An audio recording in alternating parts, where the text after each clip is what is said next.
Welcome, everyone, to our webinar today focused on unlocking the value of UX research. My name's Wray. I'm VP of Customer Success here at Optimal Workshop, and today I'm thrilled to be joined by our panel of experts who I'd like to give a warm welcome to. So by way of introduction, firstly, we're joined by Eniola Abioye. Born and raised in Oakland, California, Eniola is a lead UX researcher at Meta and the founder of UX Outloud, a user experience research career and coaching and consulting business. With 10 years in UXR, she spends her time outside of work helping others find confidence in their careers, organizing across her intersectional communities and traveling with every chance she gets. Welcome. Thank you. We're also joined by Philip Cockrell, who is the Design Research Director at Xero, where he leads a team of passionate researchers to help design beautiful business software for over 4.2 million small businesses across the globe. Prior to Xero, Philip enjoyed nearly 10 years at Serato, makers of industry-leading DJ and music production software, where he was the first UX employee. There he established the systems and the customer-obsessed culture behind one of the world's most loved brands. A fierce advocate for amplifying a customer as a driver of business value, Philip focuses on challenging his team to always consider how they can maximize their impact in the work they do. And lastly, a warm welcome to Rafael Madrid. Rafael is a UX designer and educator based in La Paz, Bolivia, and Sao Paulo, Brazil. He's the founder of design agency Viva La Frila, where he works with English, Spanish, and Portuguese-speaking companies around the world. He's also one of the top mentors at Design Lab, where he's worked with hundreds of aspiring and experienced designers to hone their UX research and design skills. So we've got an awesome lineup. And with that, I'd also like to introduce Optimal Workshop's newest education partner, Design Lab, to the event.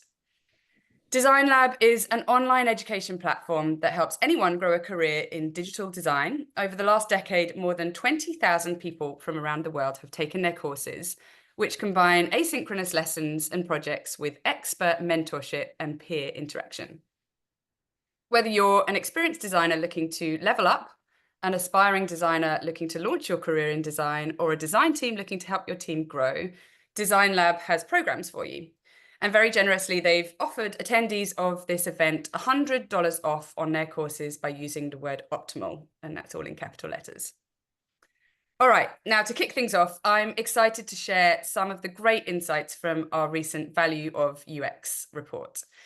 Perhaps unsurprising to learn that 71% of organizations are still in the emerging stages of establishing their UX research practice. I'm sure you'll agree this underscores the critical need for our discussion today. But before we dive into our panel discussion, I'd like to provide a quick overview of the report and why it's so important for our industry. Our Value of UX report is a comprehensive study conducted by Optimal Workshop involving over 300 UX researchers and designers across the US, UK, Australia, and other global markets. This multi-phase research project aimed to understand the business impact of UX research practices, identify common challenges in communicating the value of UX, and explore the evolving skill sets required for a sustainable future in our field. So, some of the key findings from the report include, number one, only 26% of respondents feel UX research is fully or mostly embedded in their organization's processes and culture. Secondly, a whopping 56% of organizations are not measuring the impact of UX research at all, highlighting a significant gap in demonstrating value. And involving stakeholders throughout the UX process is crucial, yet only 35% are typically involved in analysis and synthesis. And possibly unsurprisingly, we learnt that AI is expected to play a significant role in UX research, particularly again in analysis and synthesis. So the significance of this report can't be overstated, as our industry faces economic headwinds and the need to prove its value becomes even more critical.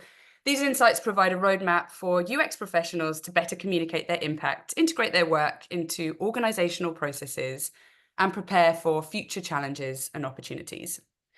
The report serves as a wake-up call for our industry, highlighting areas where we need to improve and evolve, and it also provides practical benchmarks against which organizations can measure their own UX maturity and practices. Which leads us to our discussion today, as we'll be referencing these findings and exploring their implications for UX professionals, business leaders, and the future of digital product development.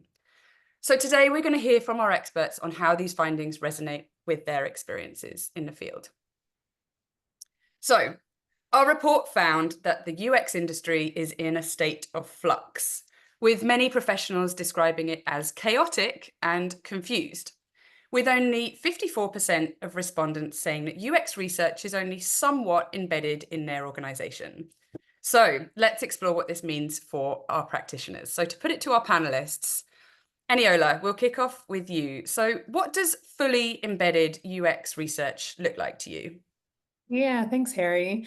So when I think about a fully embedded model, I think about for every different pod or product team, there's a UX researcher that is, paired with a designer and a content strategist, and they're working with a product team specifically on one piece of the work, right? And so I think for a long time, a fully embedded model is probably the most luxurious way to do research, right? It's researchers are able to be there when the product team, when questions do arise, and also able to longitudinally follow the development of a product and the implementation of the insights that come out. But we've learned over the past few years that it's not necessarily the most efficient way to do research, right? So even companies that have been known for having embedded models and having massive research teams have scaled those teams down. And instead of having, one researcher per team, have switched over to more so researchers by subject matter area, right? Because there has to be some kind of prioritization for questions, or else you're just not being as efficient as you can be, right? And if prioritization doesn't hurt a little bit, then it's not really prioritization. So when I think about the benefits of this fully embedded model, we have longitudinal, we have the ability for researchers to help to implement what's coming out of the research. And so it's less of a kind of an agency model of here's the insights that I found. Now it's kind of up to you, the product team, to put them together and connect the dots to next steps. But I find that most companies that I've seen over time have kind of graduated from trying embedded models to trying some degree of what some people call hub and spoke. So a little bit of consultative, a little bit of embedded to make sure that they're covering all their bases, but being as hands-on as they can. Because for a long time in our industry, the power dynamic was so heavily weighted on product teams. And as UX research teams, we wanted to encourage as much use of UXR and evidence-based product development as possible. So we wanted to be as available as possible. And that's shifting as our market changes. Awesome. Thank you for that. And I think some of the things that you've touched on really highlight the importance of sort of communication through that product development journey. Philip, I'd love to put it to you. What strategies have you found effective in communicating the importance of UX research, especially when you felt that either internally or external uncertainty in the business? Yeah, sure. Thanks, Harry. And first of all, just a big plus one to everything Eniola said. I think, that whole idea of being totally embedded is luxurious, and it feels like we really need to make sure that we're focusing on the projects that are going to have the most impact and be able to really show progress towards the company's goals. So I think on the communication level, we've been really lucky at Xero in particular, where we like to have quite supportive senior stakeholders with a high degree of trust in our process, but that didn't come for free. We kind of had to work and earn that trust, really proving ourselves through our work. But now that it's established, we do kind of see that role as a trusted advisor and able to get involved really early in project planning and really make sure that we're able to influence the what's happening. And then if I reflect back to my time at Serato as well, that was quite different. It was really, we had to start everything from scratch. So it was a mix of kind of documenting and communicating those best practices approaches. How do we go about what is UX? It was 15 years ago, so there was a lot of that. But then piloting approaches with really low investment or low risk ways to show that cost to benefit ratio, show how much value you're getting from some quite simple techniques, just really infiltrating the plan, the process or the engineering process that was quite innovation at that time. Getting those stakeholders really involved early, build that customer empathy, getting them to try and come and just watch a few sessions. It's amazing to watch someone switch over from being a skeptic to an advocate pretty quickly after just viewing a few sessions, hearing their own opinions challenged like directly by a real customer. And then I think really importantly also is just celebrating the positive outcomes, really over communicating the wins to show how those impacts have led to changes in the product and then how that has led to better outcomes for customers as well. Yeah, fantastic. And I think it's such an important point about sort of like how context or the type of organization sort of determines the type of approach that you might take to that as well. Yeah. Raphael, what skills do you think are becoming increasingly important for UX researchers as the landscape changes? I can say by my experience on Design Lab, right from my students. I think I had more than 200 and plus, right? Usually what I really recommend them is to have a sense of awareness of the importance of UX and the UX research, actually. The majority of the freelancer projects that I get here in the agency without research, they don't end that well, right? They lack a lot of some things here and there. So it ended it ends actually costing more due to the lack of research, right? So for my students, a sense of awareness of the importance of you as a UX research actually. Communication also because they need to learn a little bit about communication, how to communicate with clients, with interviewers and so on. But also a little bit of keep the curiosity alive, let's say, right? Because sometimes they keep, let's say, restricted to one area of research, one country, one region, whatever, but they don't try to expand these boundaries. So I always recommend, hey, did you finish your research? I don't know, a mobile pet shop, fine. So go to Latin America, Asia, uh, India, whatever, do your own research too, because this is really helpful, especially for competitive markets, right? So yes, that's it. Yeah, I think that's such a great point and really good advice for anyone who's sort of starting out in the field to be able to differentiate the way that they approach their research. Okay, I'd like to pivot to talking about the value of UX. And interestingly, our report showed that 56% of organizations are not measuring the impact of UX research at all. And for those who are, customer satisfaction is the most common metric used by 45% of our respondents. However, many practitioners feel that these metrics don't fully capture the true value of UX value. So I'd love to discuss what some of the more comprehensive approaches might look like. So first of all, Philip, why do you think that only 56% of organizations are measuring the value of UX? And should we be trying to do a better job of it? Yeah, I confess I struggle a little bit with this question because I think Xero uses CSAT and NPS and all of those measurements, but I don't really see them as necessarily a measure of the value of UX. I see them as like benchmarking and improving on an experience in aggregate. That increases, like, it isn't a measure of just the UX work. It's it's a team effort to get that score. It's as much a measure of product team's ability to correctly prioritize improvements, or of the engineer's ability to deliver on the designs.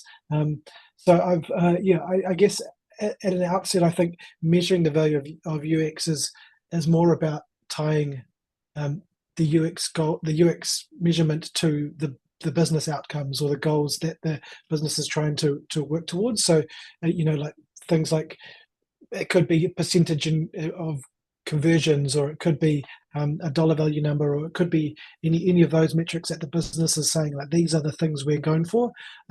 When you can really show true measurement of UX's value is when you can show that your work is impacting those things that the business is striving towards. That way also you're kind of aligned and working in the same stream as your product engineering peers, rather than necessarily trying to just advocate for UX as a standalone thing.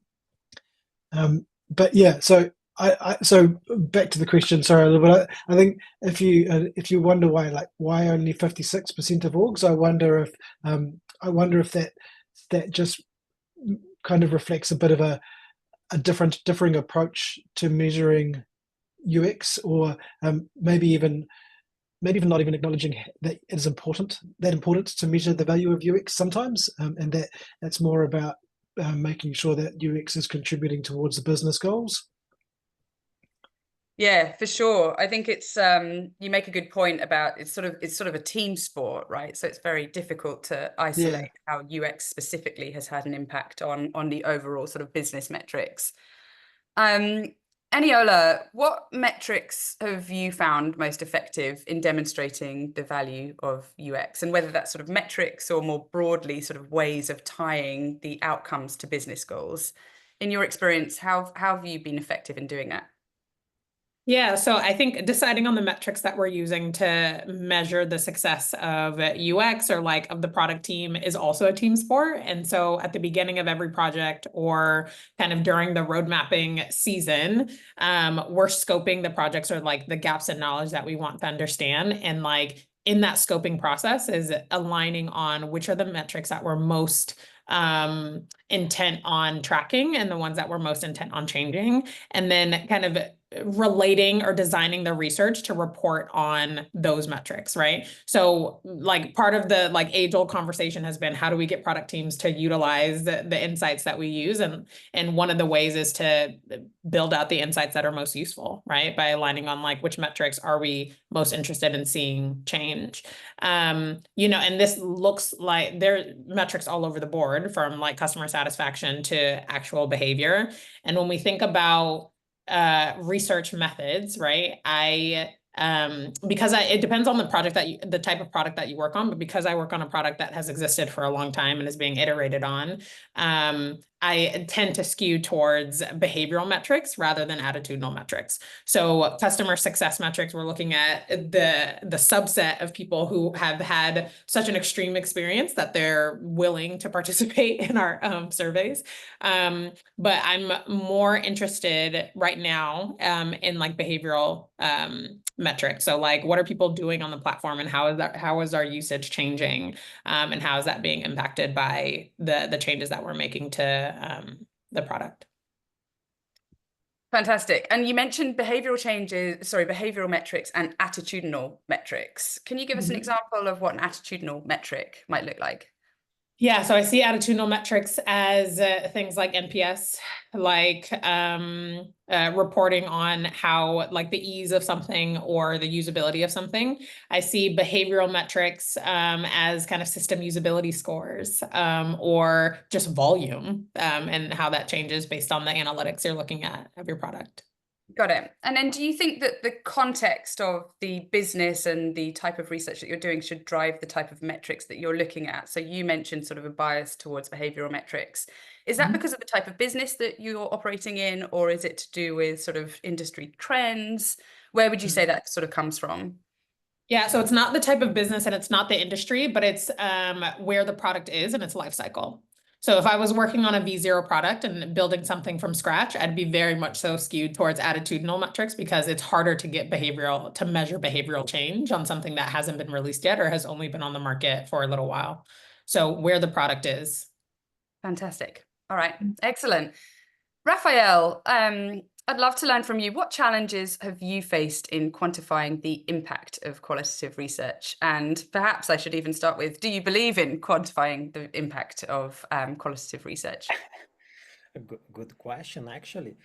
In Design Lab, of course, there are people here who don't know, right? Design Lab. So the main product is a bootcamp.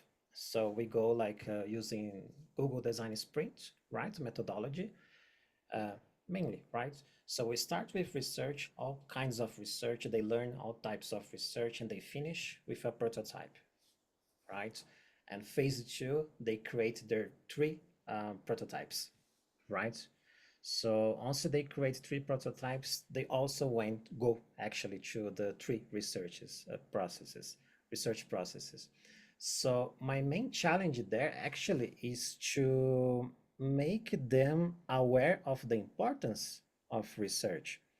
Why is that? Because usually they go, let's say 80%, they go with the same questions, right? So what is your best product? Tell me a good experience that you had, etc. But for instance, they don't go with the frustration points or pain points, for instance. So once they finish their project, they understand what they should have done in the beginning. So parts of the challenge, at least for me as a mentor, is actually to make them aware of the importance of the UX research in terms of maybe preventing the challenge that they're gonna have in the future. But once they get to maybe, I don't know, phase two, it's really easier, of course. Do you think that's teachable, or do you think that comes from experience? Both. I think our job is to make them aware of this, right? It's just like everything. Like, hey, you should also research Latin America markets. You know, we have companies there that are worth more than banks, but they don't do, right? They keep in their local area. So the same thing for research. You teach, but who knows their backgrounds, their challenges, their whatever. Sometimes they do, sometimes they don't. But it's really, really clear, like I can say even 100%, those who really do their research well, right, in advance for the projects are really more successful. Absolutely. Even for portfolios, right? Because they finish their projects and their academy, their boot camps with a website and it's a portfolio. So those who are not that well prepared, let's say in advance for this research, they end with a portfolio pretty similar to other portfolios. So it's really clear. Those who are not doing their research well, let's say especially qualitative, they have problems later. That's excellent advice. Thank you for sharing. Now, I want to switch over to talking about stakeholder engagement. And I know that this is front of mind for a lot of us. 51% of our survey respondents said that involving stakeholders was the most effective way to get UX insights to resonate. However, only 35% of stakeholders are typically involved in analysis and synthesis. So I'd love to learn from our panel about how we bridge this gap. So Philip, we'll start with you. How do you engage with your stakeholders and how do you go about getting them involved? I think you mentioned a couple of ways that you work with your stakeholders at Xero earlier in the conversation, but what's sort of a typical stakeholder engagement like for you? So it's early and often. I think we kind of won't get into work until we really have that strong stakeholder buy-in, and that means attending proper kickoff sessions, being deeply involved in setting the research objectives and doing assumption mapping exercises, that kind of thing, right before we even get into any of the project planning or any of the work. We really want to make sure that stakeholder is totally bought in and understands and is going to be able to action the findings that we come up with, and that kind of ties right back to the fact that research is now much more of a scarce resource within our org anyway. So we have to pick and choose our projects to work on and prioritize those with focus. So we really make sure the stakeholder knows they're lucky, they've got a researcher to work on this project. They better make use of it. Come to the kickoffs, be involved, be a driving force, be vocal in those early sessions, and then you'll show by a senior person at that point showing that engagement really helps to get accelerate progress on the project as well. So then you can kind of get the whole momentum going. Getting them involved in the analysis and stuff is we've had mixed results in that. I think some of the best successes we've had have been with quant research, where we actually get them in to go through some of the qualitative feedback in a spreadsheet and actually just do some of the analysis themselves. So really, like, just, all of the comments down one side, forming categories across the top, give each stakeholder a chunk of the work and say, go read what the people are saying, categorize it, put it over here, make your own groups. We'll go back through it later on and do a proper research review of it. But what that does is get them really intimately involved with the data, get them to see it in the customer's own words before it's been through synthesis. And that's actually proven to be a really powerful way of building empathy with them as well. Then when they see the final report, they can kind of see their work as well and say, oh yeah, I understand that finding, I understand where it's come from, I'm connecting with it, and we can action it with a deeper understanding of it. Yeah, I love that. And that can be so powerful, getting a stakeholder directly involved in research right from the outset.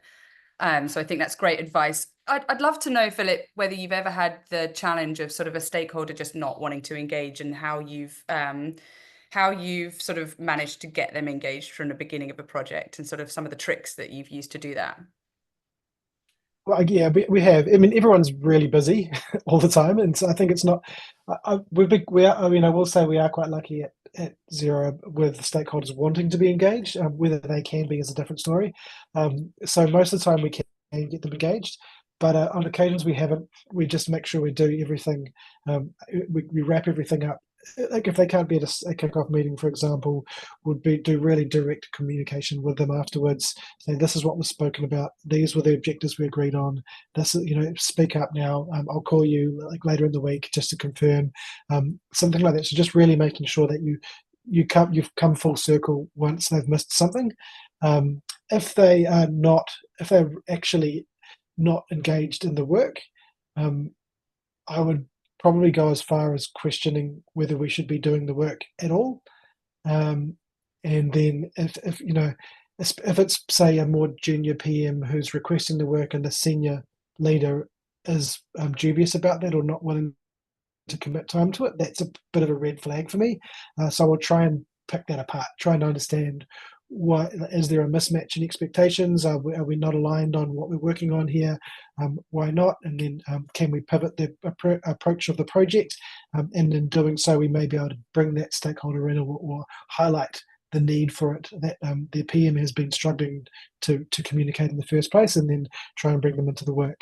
But yeah, it is rare that we'll work on something that we don't have proper stakeholder engagement in, just because we are such a scarce resource. Yeah, that's great. That's great advice, and really interesting hearing about how you sort of manage that. Eniola, I'd love to sort of pose a similar question to you, just in terms of the strategies that you found effective in getting buy-in from your C-suite executives. Do you tend to get your C-suite execs involved in your research? And if so, how do you do that? So typically by the time that research is making it up to the C-suite, it's been worked out and like talked through and implemented in the smaller product team. So by the time that it's like making it up multiple levels, going through reviews and then being brought to the C-suite, it's typically been through multiple rounds of workshopping and like understanding and tweaking language and things like that. And typically by the time it's going up into those rooms, it's my research leaders who are communicating the insights that need to be communicated up at that level of scope.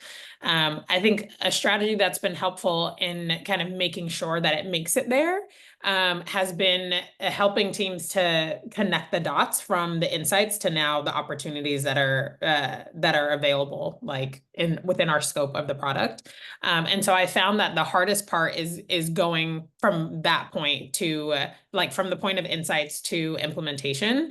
And so rather than focusing all my energy on creating the deliverable or the artifact that's coming out of the research, I'm with preliminary findings, I'm workshopping with the team. So similar to design sprints, I've started to do understand sprints where we get together and we kind of make sense and develop the insights together and develop the most opportune plans of action, so that then the like research artifact that I am created is based on what the entire team has to say, the data scientist, the product lead. And then that artifact, because it was more collaborative in putting it together, now all functions are trying to move it forward, right? Because it's all of our baby rather than just like research. I created this thing and you should really read it and download it and, apply it to your work. But it's that application of work happens together on the front end. And then now it's in all our best interests and according to all of our goals to push it forward. Awesome. I'm writing down some sound bites from this group here. I think we've had a few good ones. So making it all of your baby is a great one. So thanks for sharing that. Raphael, I'm sure you work with your students around sort of tailoring their communication, but what advice would you give for tailoring communication around for different stakeholder groups when you're sharing UX insights? I also worked 15 years with digital marketing, right? And I still have some clients here and there. What I use here is the sandwich technique, right? Because we know that they are aware of some things, but they are unaware of other things. So usually some of them are only listening to numbers, right? How much money they can win, how much money they can lose, which is fine. We need this, right? This to survive. But sometimes we also want to implement things because it's the right thing to do, right? Accessibility, screen reader, contrast, and all those features, let's say, in UX. So usually I do the sandwich technique. So I start saying about how necessary it is for the user, for society, right, to have something really accessible and get this data from research, how much or how many users in this case we need to get. Like, hey, a quarter of population has some kind of disability, right? 80% of men, we have color blindness instead of 3 or 4% of women, right? So I try to get these numbers and converting how much money or how much views or clicks they're gonna lose if they don't implement this. So I go here and there with the sandwich technique until I get kind of what is right for the project. I love that. The sandwich technique is a new technique that I'm going to add to my repertoire. Okay, now I'd like us to get our crystal balls out and looking ahead at the future of UX research, which I know a lot of us are interested in. Our report suggests that artificial intelligence will play a significant role in UX research, with 68% of respondents believing it will have the greatest impact on analysis and synthesis. Additionally, there's a growing trend towards the democratization of UX research. So let's explore what this means for the future of our field. Raphael, I'm going to go back to you. Our report suggests that AI will play a significant role in UX research. So how do you see AI impacting your work and the work of the industry over the next 5+ years? First, I think the hype is already kind of gone, right? So of AI, we had a lot of fear, both for jobs and professionals and professions actually in the industry. Students also, they were really concerned like, hey, everything's gonna be replaceable, right? We also faced this kind of challenge before when they changed, I don't know, coding HTML to Wix, or those tools. So we had many revolutions. Of course, AI is a really strong one, let's say. But right now we are using AI as a tool, right? We still need the human decision, the human factor, the human brain, the human empathy, and everything to decide what to do. So even in advanced courses that we have in Design Lab, like Advanced Figma, we are implementing AI in Figma. We are implementing AI in user research too, because we are using, for instance, proto-personas. We are using proto-personas and user research and AI. So many names, right? AI, UX, and I. But anyway, we are using AI to do user research to ICF framework, for instance.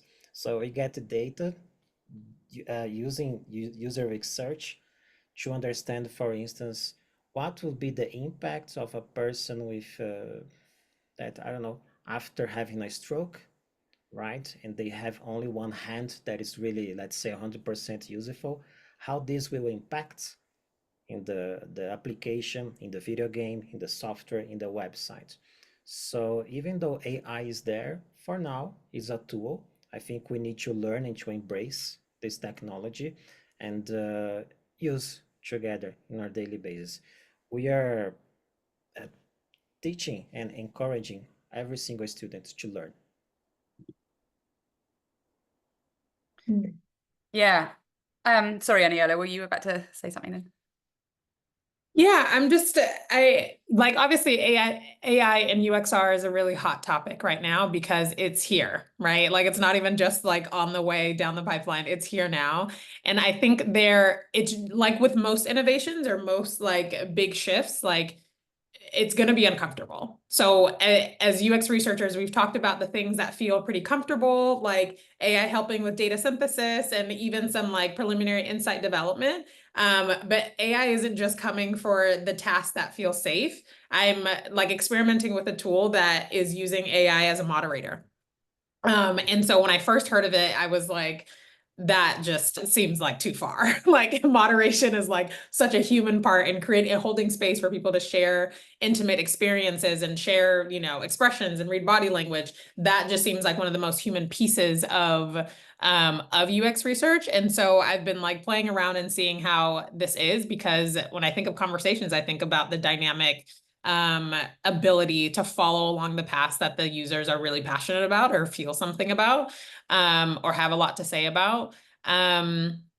And so I think, like, as we explore like the limits of AI and UX research, like, we're going to see a lot of like uncomfortable pieces. And I think a lot of companies that are in that space right now are focused on the democratization of user research. And there's a difference between democratizing research and democratizing user centricity. And we're seeing a lot of, okay, these tools are making it so anyone can do research, right? And so my prediction, albeit a little bit pessimistic, is that we're going to see the industry shift to the user research market getting a bit smaller, democratizing which roles on the teams are doing the user research through these like easy to use tools. And we're going to see the value of the insights coming out of this kind of watered down research as lower quality. Right? Because I think the rigor is changing as we're bringing in AI tools to do some of the like core elements of research. And when I think of UX research, there was a hiring manager that I spoke with, Colleen Carroll, who said it really, really nicely of the UX research industry is a pendulum, right? And so it swings towards between high demand and low demand. And I think this kind of watered down insights coming out of less rigorous research is going to force the pendulum to shift towards more specialty. It's just going to take a while to see it. Yeah, it's really interesting that you say that, because I think you also sort of mentioned the idea of sort of UX research methodologies in flux as well, so changing over time earlier in the conversation, and sort of moving between different trends, I suppose. So with that sort of pendulum, I mean, do you see that there is any benefit in having lower quality research, so that those sort of watered down insights? Do you think there is ever a place for that? Yes, I think in general, research can be an expensive thing to like secure for any company, right? Depending on the scale that you're doing it. And so right now we see the industry optimizing for speed and optimizing for accessibility of actually doing the research. Right. And so I think those are the benefits that we're focused on right now and the benefits that we're seeing. But I also think the speed of innovation, the quality of innovation, we're going to see that be negatively impacted. And so eventually that'll kind of force the industry's hand, right? Because the industry responds to where the money is. And so innovation and competition and creating experiences that are distinguished from others is what's going to drive the company or the industry back. Yeah. Now let me ask you a really direct question. How long do you think it will take for that to happen? I'd say anywhere between 5 to 10 years. Great. Okay. Philip, I know that you've got thoughts around this. So can you tell us about what you see around the trend towards democratization of UX research? Sure. So I understand it's like a really, there's a lot of high tension in this topic. It's our livelihood we're talking about here. But I will say that I'm generally supportive of the idea that research is a net good and that it shouldn't be gatekept. Helping product people, designers to run their own research projects to get them closer to the customer problem, I think ultimately is a good thing. So having researchers able to shepherd people to help them do that and get really involved in the customers is going to build more customer empathy and be a net positive. I say that with full knowledge of the inherent risks, like the introductions of bias or the weaponization of customer quotes, selective listening. Poor quality research can have catastrophic impacts on product. I know that, but ultimately I think it's about limiting that blast radius and democratizing the research with safeguards to ensure that it's still the most important work has the appropriate UX rigor. I think like a really lazy but kind of effective analogy is that of cooking, where like anyone can cook and anyone should cook. We need to eat in order to survive, but if you're wanting a really special meal for a special occasion, it's worth seeking out a talented chef. That way you can be really confident of the quality of the meal. You're involving the experts to manage the risks. So I think, if we think of our craft as ultimately working towards a customer good and we are a part of that process, then we can be less protective of some of the activities that we do in our job and help to bring UX for everyone. I like what Eniola said about the democratization of user-centered design, not of I actually stuffed up what you said, but I liked it around the process towards creating a product rather than our craft. Mm-hmm. Yeah, you mentioned safeguards around sort of the research methodology. Can you just explain what you mean by that? And what are some of those safeguards? So, I mean, just a lot of it is around protecting customer integrity, protecting private information. I think when you take the researcher out of the equation, shortcuts can happen in that place, which can result in some quite risky things, especially regarding personally identifiable information. I've seen customer names shared on global all hands and things like that, which is just kind of inappropriate. So I think really making sure that we have at Xero, we're lucky to have a research operations team that can help all of the teams to do proper recruitment, proper communications, really protecting that experience of the participant, making sure that they feel valued and that their feedback is actually given the due justice, as well as just, I think, making sure that there's what we do is we have real like milestone check-ins for anyone who's going to go out and run their own research. So there's sort of a point at the script writing phase where, well, before that, the goals and research objective setting, but then at script, like someone's going to go through the script with them, make sure that it's free of bias and really well set up to answer the questions. Then another check-in at the analysis phase to just spend some time in the mirror board or whatever tool you're using to go through the findings and help them to just do a decent job of an analysis, and then in the report writing as well, just to make sure that the findings are presented in a way that they're not too effusive or making claims that they shouldn't be able to make from the number of participants and that kind of thing. So just providing those key moments of safety. Yeah, fantastic. Thank you for sharing. Raphael, I wanted to go back to something that you mentioned earlier that I wanted to understand more about. You mentioned the idea of proto-persona. Can you explain for anyone who's not aware what you mean by that? Absolutely. It happens a lot that you don't have maybe budget or you want to just practice about user research. So creating a proto persona, it's like creating a user persona, but not with a persona, if it's that kind of clear, right? So you're gonna use real data. Let's say, for instance, you're talking about maybe color blindness. You're gonna get data from your health institution or local institution, maybe a abroad institution, whatever. You're gonna get this data, and you're gonna get this data to create a persona. So it's not exactly a persona that you interview it somehow or somewhere, but yes, you use it real data to create this persona.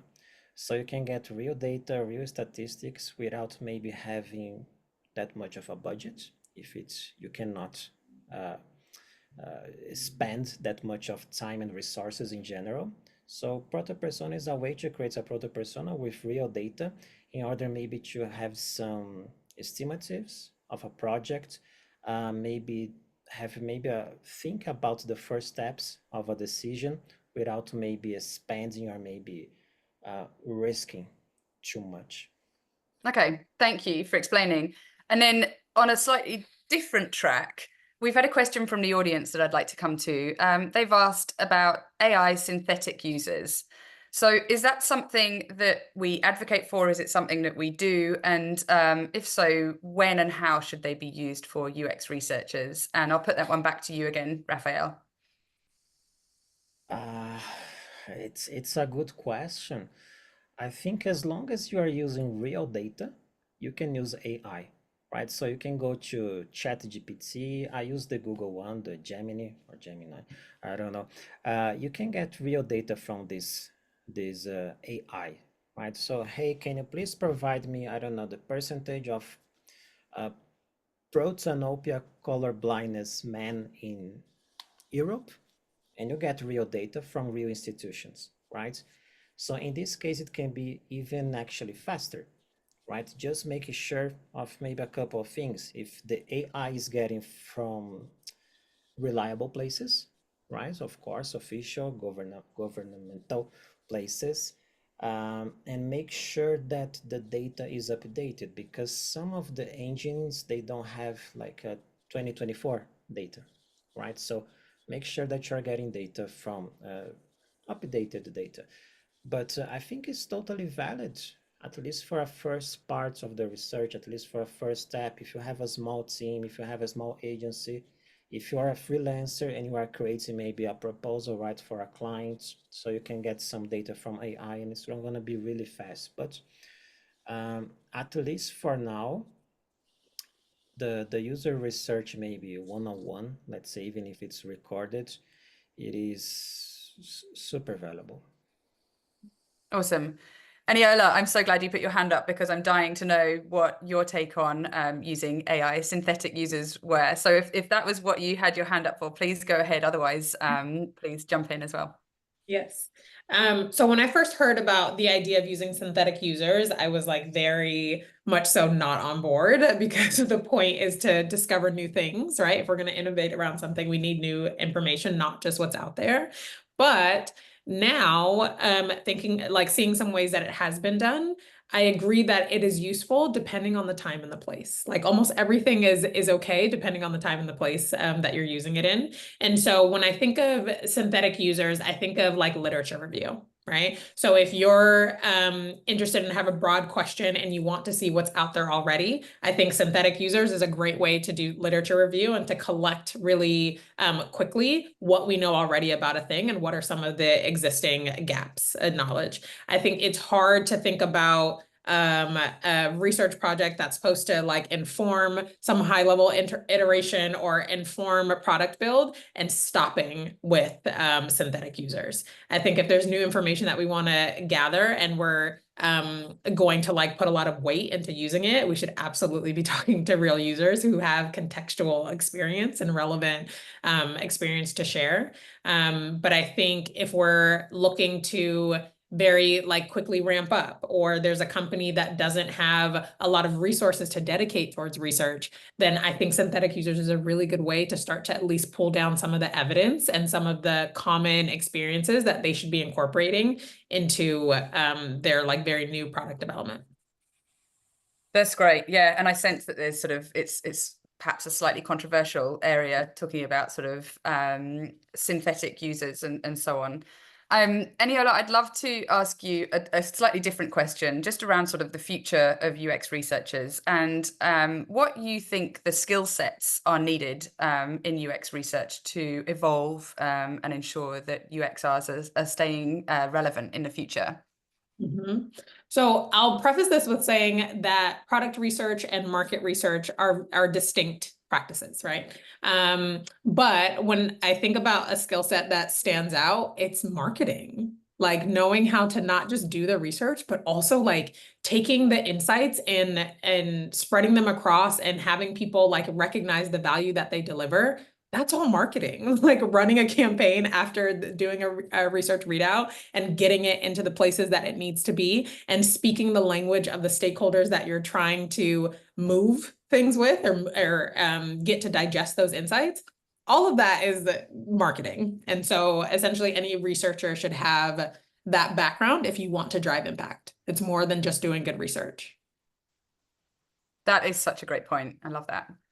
All right, now I'm going to flip to one of the questions that we've had from the audience. David Gafford, thank you for asking. You've asked, do we have any thoughts on approaches when stakeholders want to distill user experience into simple metrics to measure over time? So Eniola, you mentioned that SUS, I'm not quite sure what that means. Keen to hear what approaches the panel have around striking the balance between providing a KPI and providing valuable enough insights for product teams to improve the UX. Mm-hmm. Now I'm going to repeat some of the key parts of that question so that we can jump in. So any thoughts on the approaches when stakeholders want to distill the user experience into simple metrics to measure over time? Philip, I'm going to put that one to you. Do you have any thoughts around that?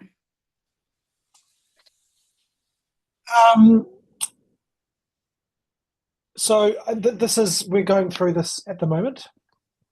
And I am generally supportive of it.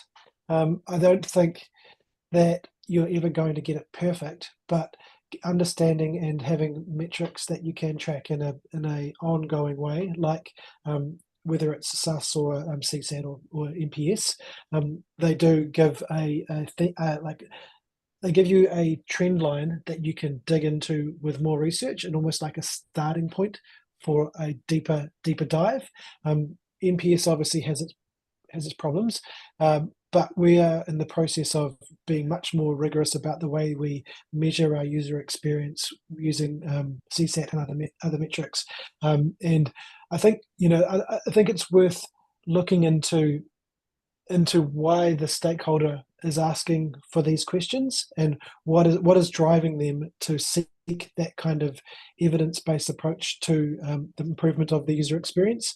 I wouldn't flat out say it's a good or a bad idea, but like, what can we do with that energy to focus on the customer experience?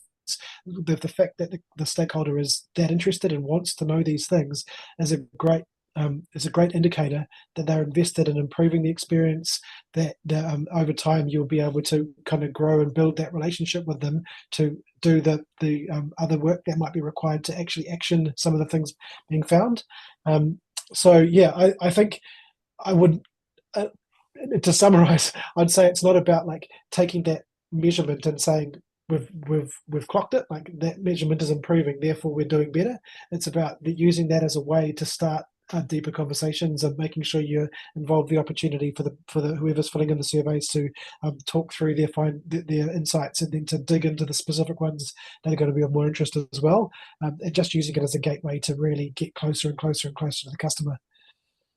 That's great advice. Yeah, I sort of sense that you're a bit of a stakeholder whisperer, Philip. And for anyone like me who doesn't know what SUS means, can you just tell us what that acronym stands for?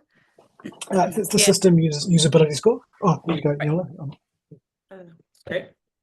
Cool. All right.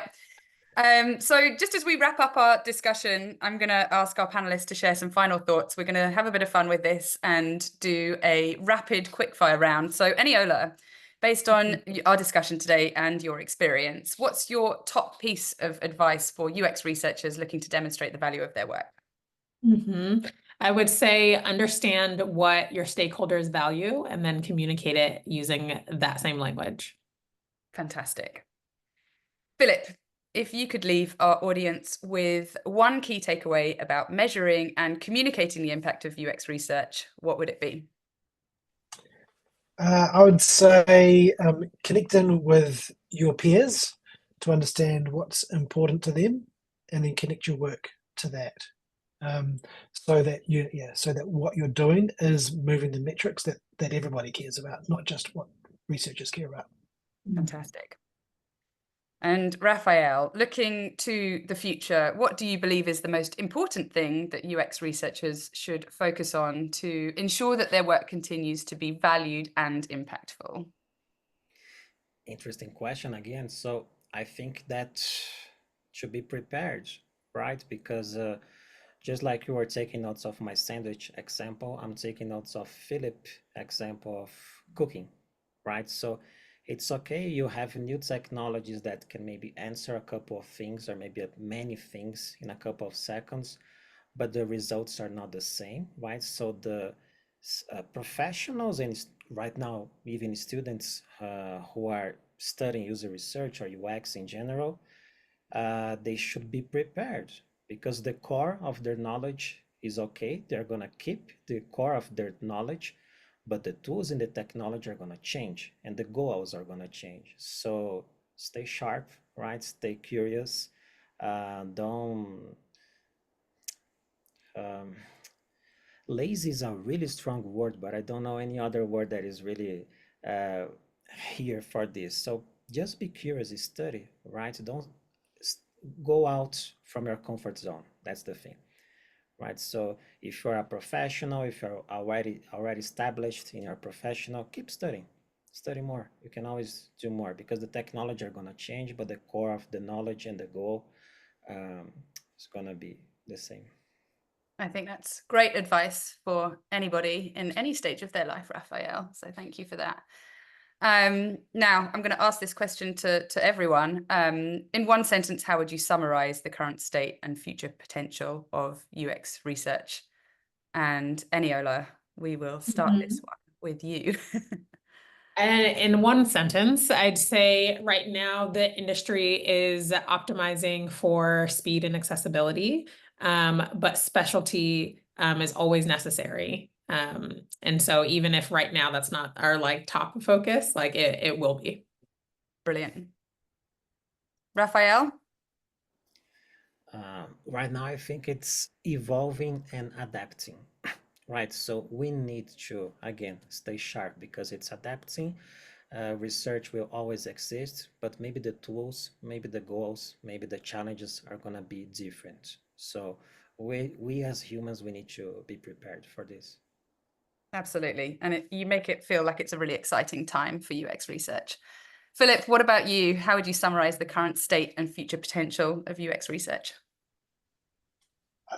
I tend to agree with both of the panelists. I think I'm optimistic despite headwinds.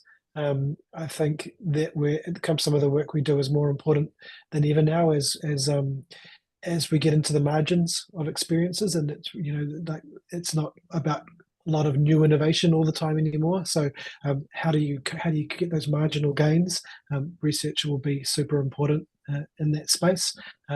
So I think we need to just embrace the changes and challenges that are facing us and move forward. And I think I really enjoyed that article that was recent. I've forgotten what it was called now. I should.